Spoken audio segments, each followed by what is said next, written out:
Rollo's hands hovered over the field of blinking buttons.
Joseph waited for a moment in silence.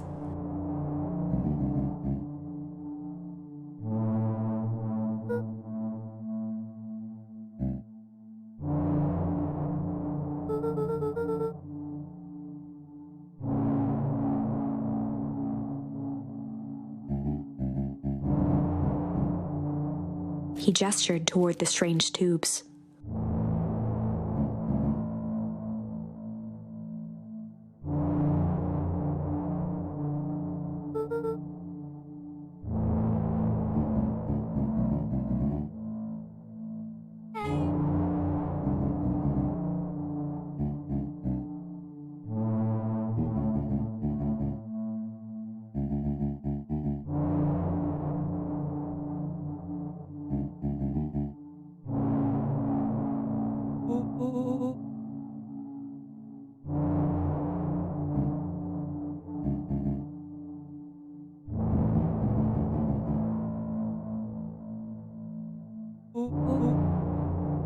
Nuncreed let out a growl of a sigh.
He shook his head wistfully.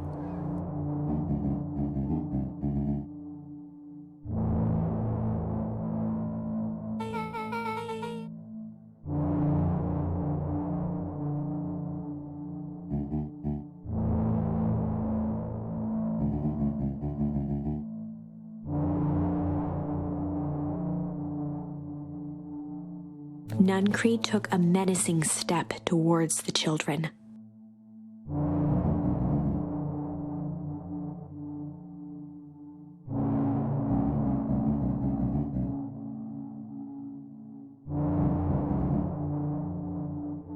Luka began to laugh.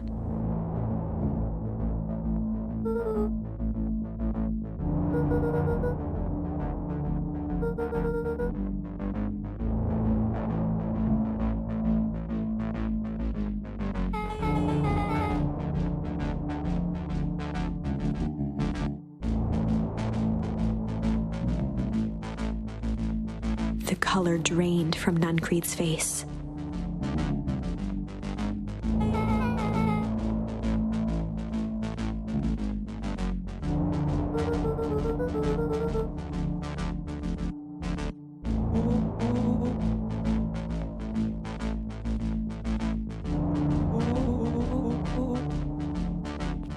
Nuncreed grabbed Luka by the shoulders.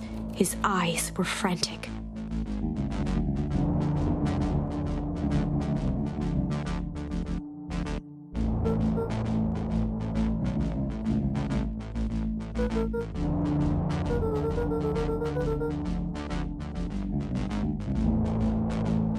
A jolt of realization struck Mr. Nuncreed.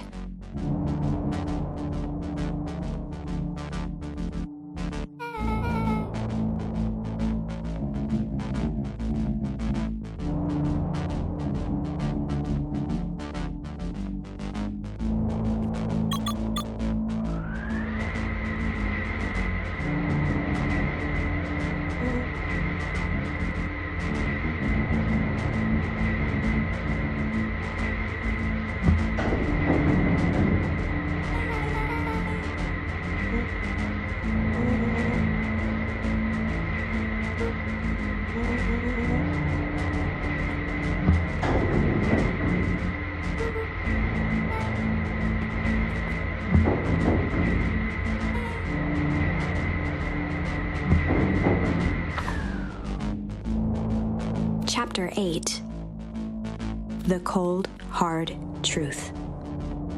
Beck leapt up, allowing the suction to yank her into the dark. Dimness eclipsed around her like the shutter of a camera as she seemed to cover great distance in mere moments.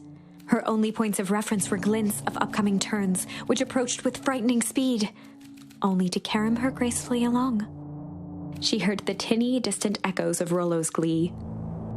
Once she stopped fighting against it, the ride was impossibly smooth. Then, all of a sudden, as if minutes had passed in an instant, light blazed into view. A burst of wintry air snuffed across her face, and she was flung out into the cold.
As they rounded the corner to the frozen town square, they spotted Mr. Nuncreed inching cautiously toward a pit at its center.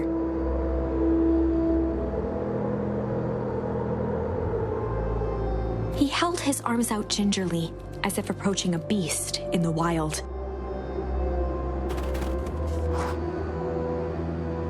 Upon closing the distance, Luka recognized what Nuncreed was after. Gran stood confidently at the edge, one arm outstretched over the abyss. Nearby, a wheelbarrow had been emptied out.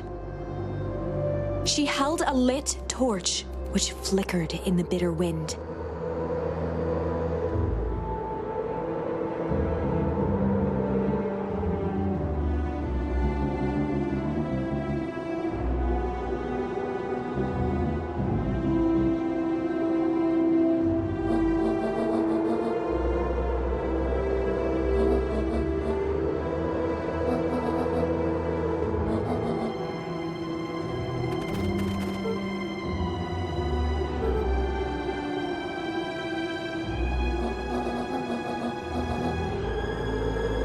Mr. Nuncreed turned back toward the kids, desperation in his eyes.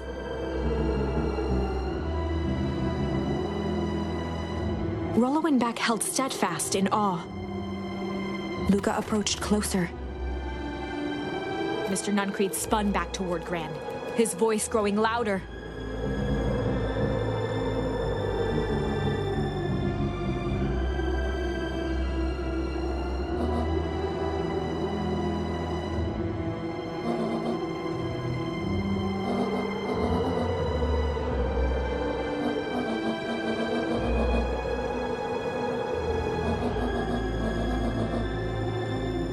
Mr. Nuncreed winced with anguish.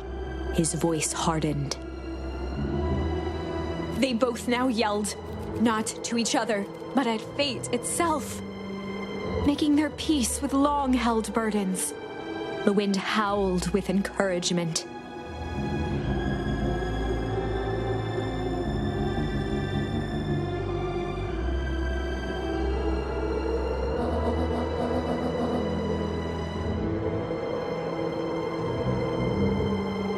They menaced at each other, both catching their breath.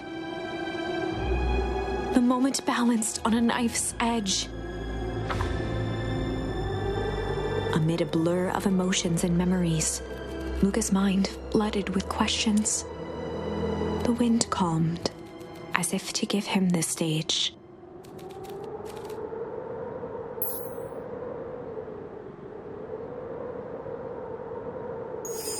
And in the stillness, he began to weep. It was all just too much. Falling to his knees, Luka whimpered softly. The tears crystallized as they hit the snow. Gran stared at Luka for a moment with warm sympathy, remembering why this was all necessary.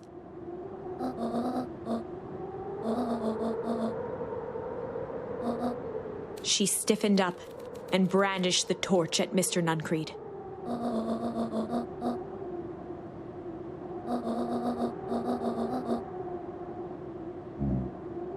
Ignoring his final plea, Gran flung the torch into the deep darkness. She smiled and exhaled in relief. Mr. Nuncreed moaned in resignation. The torch echoed as it ricocheted down the hole, punctuated with a thunderous thud.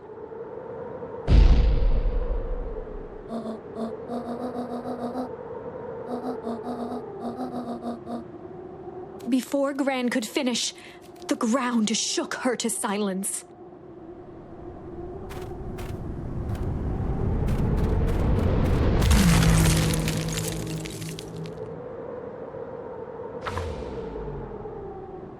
Gran only had time to spin around and run to Luka.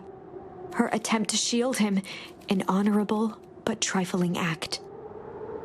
Unflinching love, pitted against an unthinking horror. There was no contest. Her warm embrace froze in an instant. That is where they remain, fixed in place, forever. And so, our story ends on this melancholy scene. In a town brought low by its secrets, sits the frozen statues of a misguided band of meddlers. The end. Well, that was dire. On the bright side, we finally figured out where all the ice is coming from. Now, we just need to find a way to deal with a mystic, unfathomable force of nature.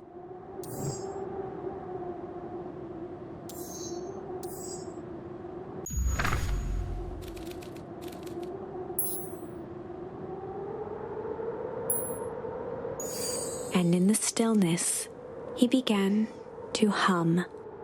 After the death of his father, Luka had trouble sleeping. Each night, his mother would sit at the foot of his bed and hum a gentle melody. It was the only thing that could calm his mind. The only thing that, however briefly, could make it all seem okay.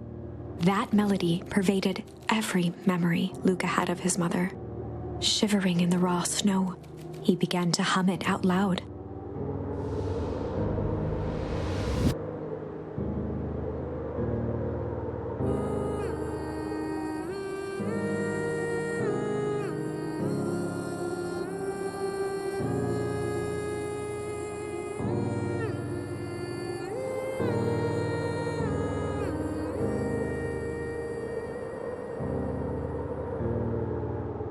Gran lowered the torch, listening closely.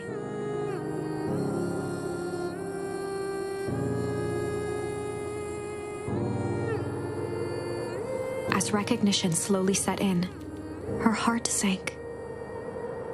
Those countless nights of consolation, the incomparable loss they shared together. She let the torch fall to the snow and sizzle out. A few steps toward Luka was all she could bear before dropping to the snow herself. Through a flood of tears, she began to hum along, note for note.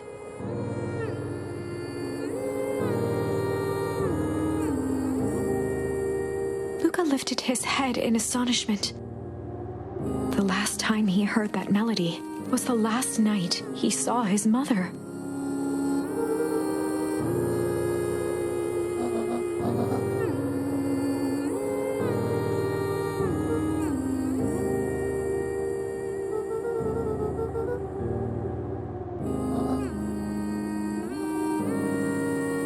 Luka blinked through blurry, watery eyes, trying to see more clearly. He could just make out the impression of a familiar face.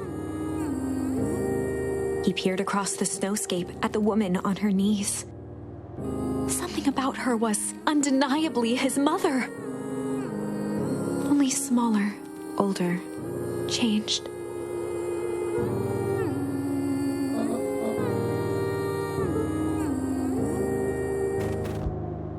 Luka sprinted as fast as he could toward his mother.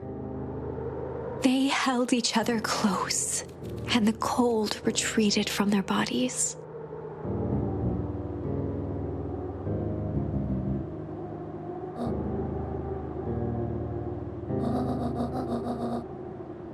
Eleanor looked down at Luka, tightening her embrace in an appeal for forgiveness.